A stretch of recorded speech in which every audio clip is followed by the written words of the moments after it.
BJP কিন্তু এবারে ভীষণভাবে আশা করছে যে এবার একটা পরিবর্তন আসবে। তাহলে কি এই যে দুদফার নির্বাচন তাদের জন্য কি লাক ফ্যাক্টর হয়ে আসতে চলেছে? দেখো, প্রথম থেকে বিজেপি যেটা চেয়েছিল যে এই যে দফাটা 8 দফা 7 দফা সেটা কমিয়ে তারা 1 দফায় বা 2 দফায় চেয়েছিল, এবং তারা যেটা চেয়েছিল দেখো সেটাই কিন্তু হলো। এবং যেহেতু 2 দফায় নির্বাচন হবে সেহেতু এটা বলা যায় যে শাসক দল তৃণমূল কংগ্রেসের থেকে, মানে শাসক দল তৃণমূল কংগ্রেসের চাপটা অনেকটা বাড়লো এবং বিজেপির কাছে। কারণ দেখো 2021-এর যে বিধানসভা নির্বাচন হয়েছে সেখানে কি এই যে 8 দফায় নির্বাচন, সেখানে পলিটিক্যালি ভাবে বিজেপি কিন্তু অনেকটা লুজ করেছে, মানে গেন করেছে তৃণমূল কংগ্রেস। সেক্ষেত্রে বিজেপি যে প্ল্যান করেছিল, যে রুটম্যাপ তৈরি করেছিল, দেখো সেই রুটম্যাপেই কিন্তু নির্বাচন হতে চলেছে বলে জানা যাচ্ছে। এবং পলিটিক্যালি তুমি যে কথাটা বললে যে লাক ফ্যাক্টর, হ্যাঁ, ইতিমধ্যেই আমরা যেটা জানতে পাচ্ছি যে সল্টলেকের একটি নামী 5 তারা হোটেলে আজকে একেবারে বিজেপির কেন্দ্রীয় নেতা বলা যেতে পারে সুনীল বানসাল, মঙ্গল পাণ্ডে থেকে শুরু করে ভূপেন্দ্র কুমার যাদব, বিপ্লব কুমার দেব, শ্রমিক ভট্টাচার্য, শুভেন্দু অধিকারী, সুকান্ত মজুমদার, তারা কিন্তু একেবারে রুদ্ধদ্বার বৈঠক করলেন, দফায় দফায় বৈঠক করলেন। এবং তোমাকে এটা বলে রাখি, আজকে যে নির্বাচন ঘোষণা হবে সেই আজ কিন্তু বিজেপি অনেক আগেই পেয়েছিল। এবং যেটা তৃণমূল কংগ্রেস বারবার অভিযোগ করে আসে যে নির্বাচন কমিশন বিজেপির কথায় সমস্ত কাজ করে। এবং বিজেপি প্রথম থেকেই বলেছিল যে 2 দফায় এ রাজ্যে নির্বাচন হবে, সেটা কিন্তু পুরোপুরি খাতায় কলমে সেটা মিলে গেল।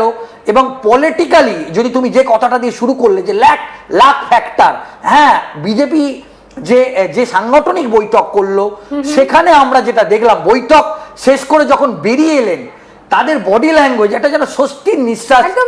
অনির্বাণের কাছে যাবো। অনির্বাণ, কি মনে হচ্ছে মমতা বন্দ্যোপাধ্যায়ের জন্য বা তৃণমূলের সরকারের জন্য এটা চাপ বাড়লো নাকি চাপ কমলো?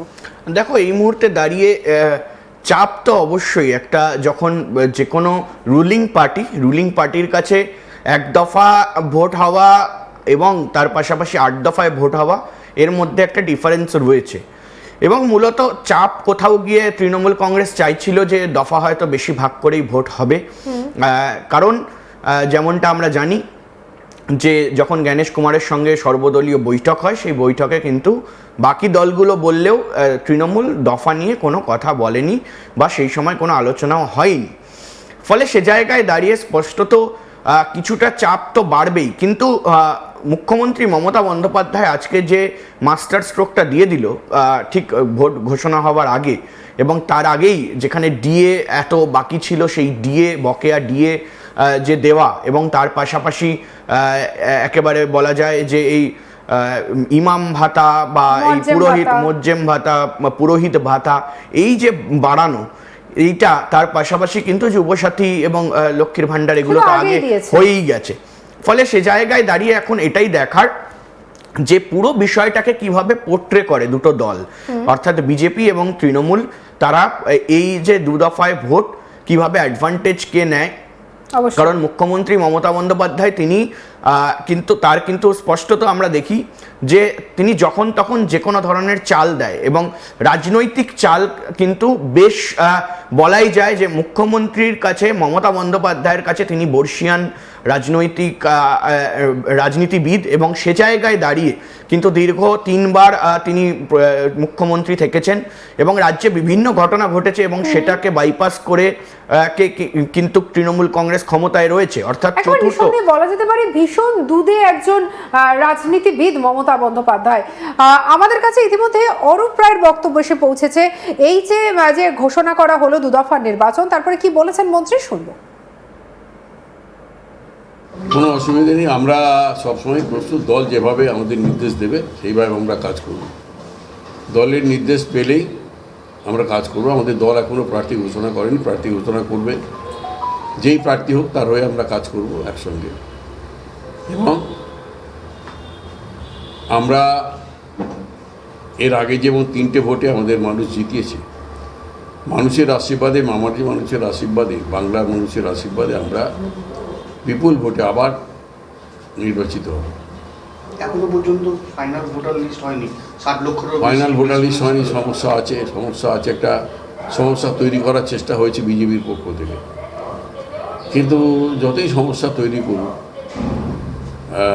আমাদের যে উদ্দেশ্য নিয়ে সমস্যা করেছে সেই উদ্দেশ্য কখনোই সফল হবে না। বাংলার মানুষ কখনোই সফল হতে দেবে না। এই যে 2 দফায় ভোট হলো, এতে কি সুবিধা হলো? মানে বিজেপি কি ওর কিছু একটা কোনো অভিসন্ধি নিয়ে এই 2 দফায় ভোট করানোর চেষ্টা করা হলো? দেখুন, মমতা ব্যানার্জিকে যাতে মমতা ব্যানার্জি মানে 7 দফায় ভোট হলে মমতা ব্যানার্জি বিভিন্ন জায়গায় বক্তৃতা করে বেরিয়েছে, তাতে তারা ভেবেছে যে মমতা ব্যানার্জিকে জব্দ করা হয়েছে। মমতা ব্যানার্জিকে জব্দ করা অত সোজা না, ওরা মূর্খের স্বর্গে বাস করছে। 2 দফায় ভোট হলো, এটা কি ভালো হলো না খারাপ হলো? আমাদের কোনো অসুবিধা নেই, আমরা সবসময় তৈরি।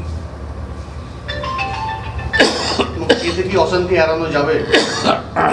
আমরা বিগত ভোটে দেখেছি পশ্চিমবঙ্গে যে নির্বাচন কমিশন যদি চায় অশান্তি এড়ানো যাবে, নিশ্চয়ই যাবে। সবটাই নির্বাচন কমিশনের উপর নির্ভর করছে। নির্বাচন কমিশন যেভাবে নির্বাচন করছে। এই তো আমরা শুনছিলাম অরূপ রায় কি বলেছে। আমি সুজয়ের কাছে আসবো। সুজয়, অরূপ রায় কিন্তু পরিষ্কারভাবে একটা কথা বললেন যে ভেবেছিল আমাদেরকে জব্দ করবে, আমাদেরকে জব্দ করা যাবে না এবং 7 দফা হলে পরে আমাদের সুবিধা হতো, 2 দফায় আমরা সমস্যায় পড়বো, এই ধারণা ভুল, আমরা তৈরি রয়েছি। দেখো, এই কথা কিন্তু ফিরাদ হাকিম যেদিনকে জ্ঞানেশ কুমার এসছিলেন এবং চন্দ্রিমা ভট্টাচার্য, তারা কিন্তু এই কথাই বলেছিল যে 1 দফা হলেও তারা প্রস্তুত আছে, 2 দফা হলেও প্রস্তুত আছে এবং 8 দফা হলেও প্রস্তুত আছে। কিন্তু তার কথা রেশ ধরে বা অরূপ রায়ের কথা রেশ ধরে একটা কথা বলবো যে শাসক দল তৃণমূল কংগ্রেস, তাদের সংগঠন অত্যন্ত শক্তিশালী হলেও যেহেতু দফা যখন কমে যাবে তখন কিন্তু পলিটিক্যালিভাবে তারা যেটা হয়েছে এর আগে 2021-এর বিধানসভা নির্বাচনে আমরা সেই ছবি দেখেছি, যেহেতু তাদের সংগঠন অত্যন্ত শক্তিশালী, তারা খুব সহজে যারা ভোট যে করানোর যে বিষয়টা থাকে, তাদের যে কর্মী সমর্থকদের এক বিধানসভা থেকে খুব দ্রুত অন্য বিধানসভায় সরিয়ে নিতে পারবে। আমি যেটা তোমাকে প্রথমেই বলছিলাম, দেখো বীরভূম এবং মুর্শিদাবাদ এবং কোচবিহার এবং মালদা, এই জায়গাগুলো কিন্তু একটা অশান্তির জায়গা, গণ্ডগোলের জায়গা। আমরা যেটা দেখলাম যে নির্বাচন কমিশন যে নির্বাচনের দিন ঘোষণা করলো, এই 3টে জেলা এবং এই 3টে জেলার অধিকাংশ মানে 100% বুথে একদিনে ভোট করানোর আমরা সেই তালিকা প্রকাশ করলো। তাহলে সহজে এই যে অশান্তি বা উত্তেজনা প্রবণ যে বুথগুলো আছে, সেই বুথগুলোকে গণ্ডগোল খুব সহজে নিয়ন্ত্রণ করা যাবে এবং বলা যেতে পারে তারা তাদের যে কর্মী, সেই কর্মীদের তারা দ্রুত শিফট করাতেও কিন্তু সমস্যায় পড়বে, সেই বিষয়টা কিন্তু স্পষ্ট হলো। দেখো, আমি একটা কথা এই মুহূর্তে বলি। এই যে পুরো বিষয়টা সুজয়দা বললো, একেবারেই আমিও একমত সেটার সঙ্গে। কিন্তু